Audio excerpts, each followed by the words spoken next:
Como melhorar a fertilidade natural dos casais? Esse é o tema do nosso vídeo de hoje, né? Como os casais podem potencializar, né, ou otimizar a probabilidade de engravidar quando não tem nenhuma história de fertilidade ou não há nenhum motivo ou um diagnóstico, né, para que a gente questione o potencial fértil desse casal.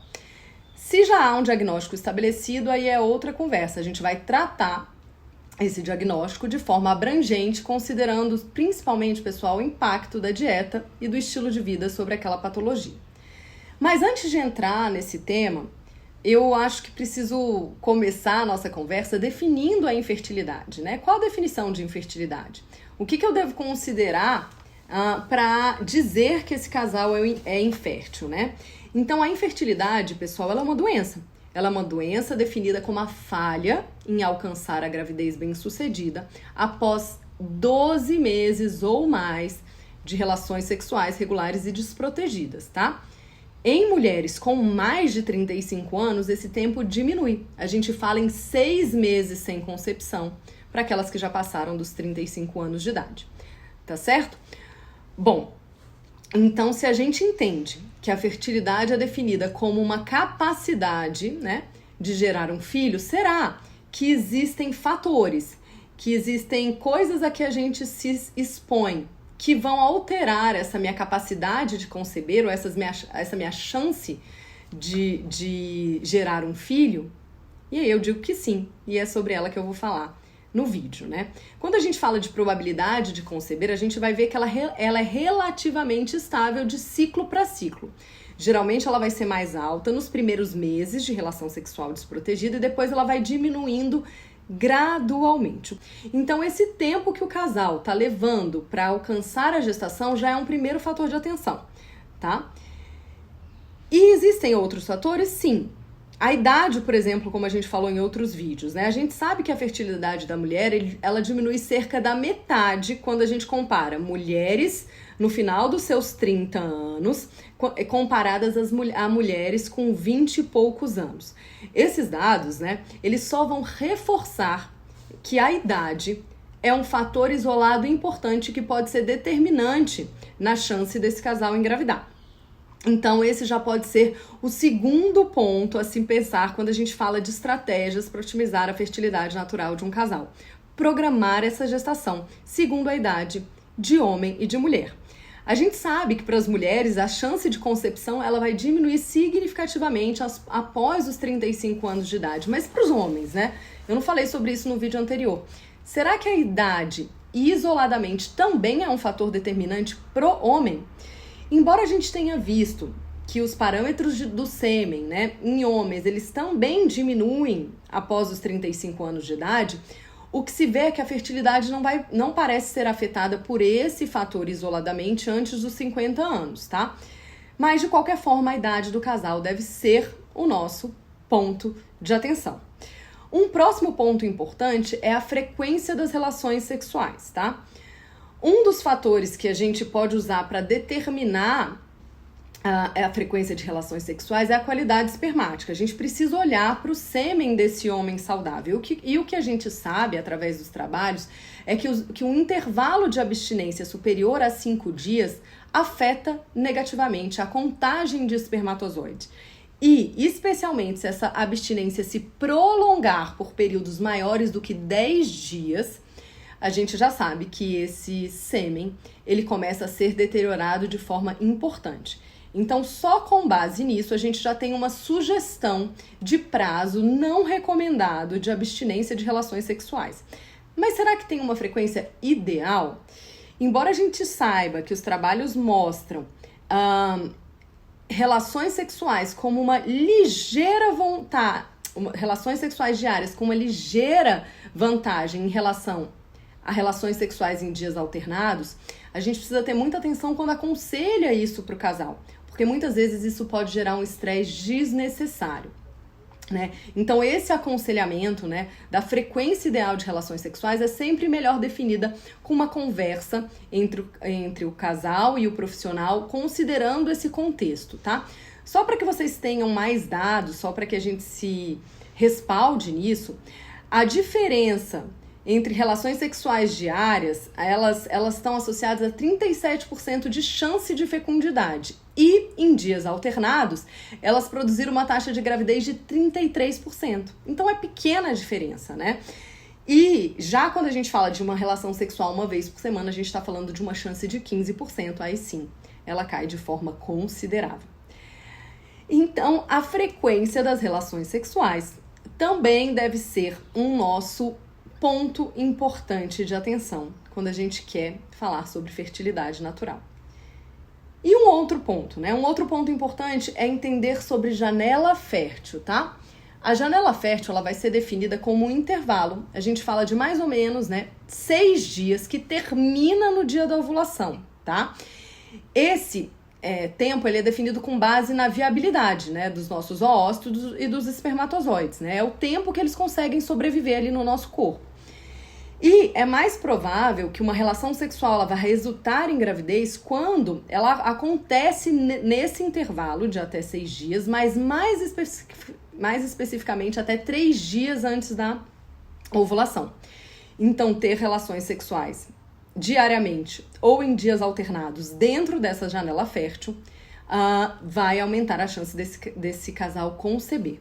Um outro detalhe importante já que a gente está falando de ovulação, a gente precisa saber quando essa mulher ovula, E aí essa mulher precisa se perceber através dos sinais que o corpo dá que ela está ovulando, ou ela precisa fazer testes disponíveis para detectar a ovulação, tá? Isso é importante.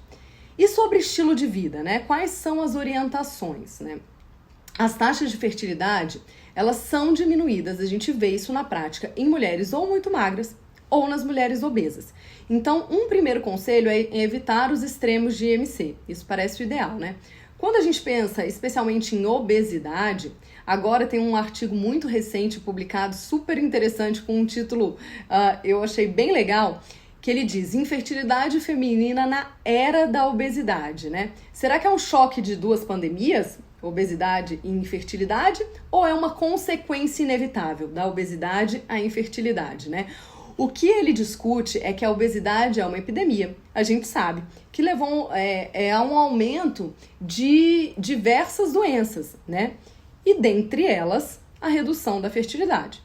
Essa redução da fertilidade ela vai acontecer por diversos mecanismos, Alguns mais conhecidos e que a gente já fala há muito tempo e fala mais, como a resistência à insulina, a hiperglicemia e a coexistência, de obesidade SOP na mesma mulher.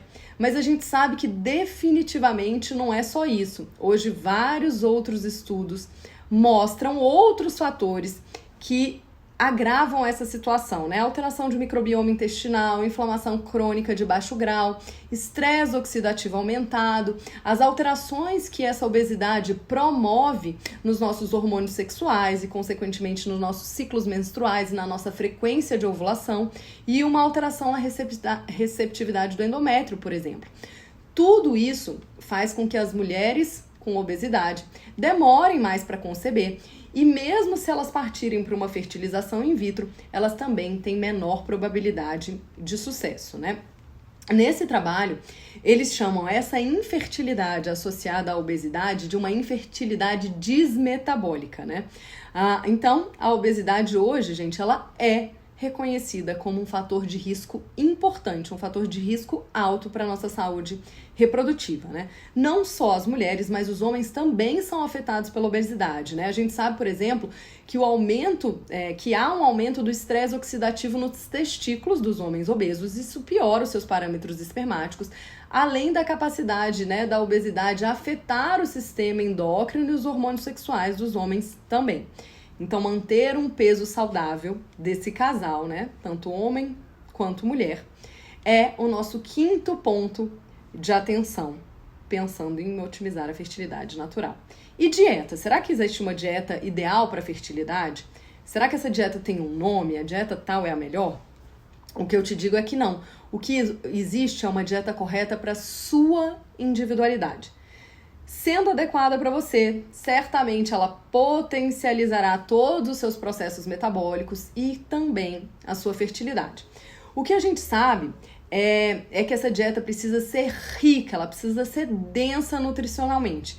E é exatamente essa diversidade de nutrientes que vai impulsionar os nossos processos reprodutivos, né? Se a gente for olhar nos estudos, eles falam muito da dieta mediterrânea. Ela é tida como uma referência, né, para uma dieta ideal para fertilidade. E esse, né, a sua densidade pode ser a explicação.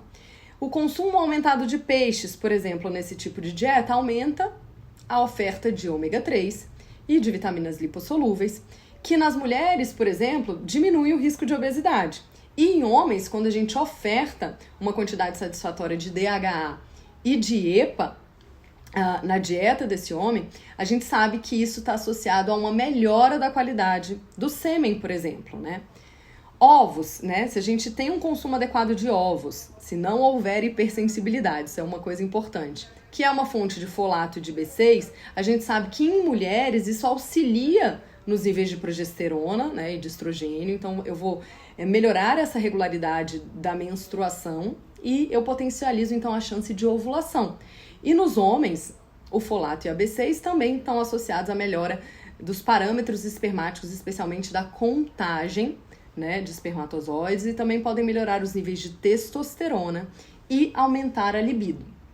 Então, interessante. E as hortaliças, por exemplo, as hortaliças e as frutas, né, que são as grandes estrelas e importantíssimas, né? A gente fala insistentemente, por exemplo, que o estresse oxidativo, muitas vezes, ele é pano de fundo para diversas causas de infertilidade. E é exatamente aí que uma dieta rica em frutas e hortaliças entra, né? Elas são fontes de antioxidante, ácido fólico, fibra, minerais, enfim, que nas mulheres e homens, né? Então, essa dieta rica em hortaliça, rica em frutas e hortaliças, ela precisa ser a base, né, para esses modelos de nutrição saudável pensando em fertilidade. Então, melhora a qualidade do sêmen e melhora a fertilidade de uma forma em geral.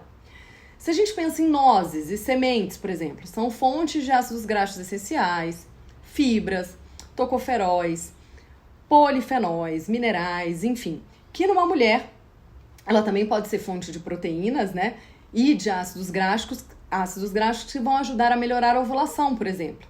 E em homens, importante a gente escolher as nozes, aquelas que não são salgadas, né, em homens, então, ela pode ter um benefício na qualidade também do esperma, né. E se a gente pensar nos produtos que eu chamo de íntegros, né, aqueles não refinados, eles vão ser fontes de muitos nutrientes, fibra, zinco, magnésio. E esses nutrientes nas mulheres, por exemplo, eles aumentam a espessura do revestimento do endométrio e que vai suportar uma implantação adequada daquele embrião. E em homens, esses nutrientes, especialmente o zinco, melhora a qualidade do sêmen, né? E o azeite, né, que é riquíssimo na dieta mediterrânea. Ele vai ser rico em ácido linolênico, em vitamina E, em polifenóis, que nas mulheres a gente sabe que melhora as nossas células reprodutivas. E no homem aumenta o nível de testosterona, e isso pode corroborar com o aumento da fertilidade. Então, a gente sempre fala da dica de usar a regra do 2, né? 2 porções de frutas e 2 porções de vegetais, preferencialmente orgânicos, ao dia. Então, esse é o nosso 6º ponto de atenção no nosso vídeo, né? E o último ponto, interessantíssimo, que é o estresse, né? E aí eu vou falar de 2, né? Estresse e falta de sono, né? Já que eles estão associados. Então, se a gente lembrar que a função reprodutiva de nós, seres humanos, ela vai ser regulada por vários hormônios sexuais que vão ser secretados ali em sinergia com o nosso ciclo circadiano. Então, o meu padrão de sono, pensando em ciclo circadiano, ele vai ditar, então, a minha síntese de hormônios necessários ali para a reprodução e para a fertilidade. Hoje, o que a gente sabe é que a privação do sono, tanto em homens quanto em mulheres, é cada vez mais comum. Então, ela tem sido cada vez mais relatada como uma causa de infertilidade. Se a gente olhar para modelos animais, né, o que a gente vê é que os distúrbios do sono eles vão prejudicar a secreção de hormônios sexuais, levando a uma diminuição, por exemplo, do nível de testosterona, uma redução da motilidade espermática e uma apoptose daquelas importantes células, né, que são as células de Leydig, em ratos, por exemplo. Então, essa privação do sono, eu falei que os 2 estão juntos porque ela gera estímulos estressantes e aí eu acabo ativando o eixo HPA, né, hipotálamo, hipófise adrenal, o que consequentemente aumenta a produção de corticosterona, né, do cortisol, e o nível elevado desse cortisol vai resultar numa redução na produção de testosterona também. Então, a privação do sono, ela produz um efeito também muito ruim em mulheres, diminuindo a fertilidade delas também, né? A insônia, o que a gente vê em mulheres que trabalham por turno, suprime a melatonina, ativa o eixo HPA, e a gente sabe que isso faz um aumento de chance de perda de gravidez precoce, falhas na implantação, essa mulher deixa de ovular ou ela deixa de menstruar e entra em amenorreia. Então esse também, dormir melhor e fazer o manejo do estresse, é outro ponto importantíssimo para a gente aumentar as nossas chances de concepção. Até o próximo vídeo.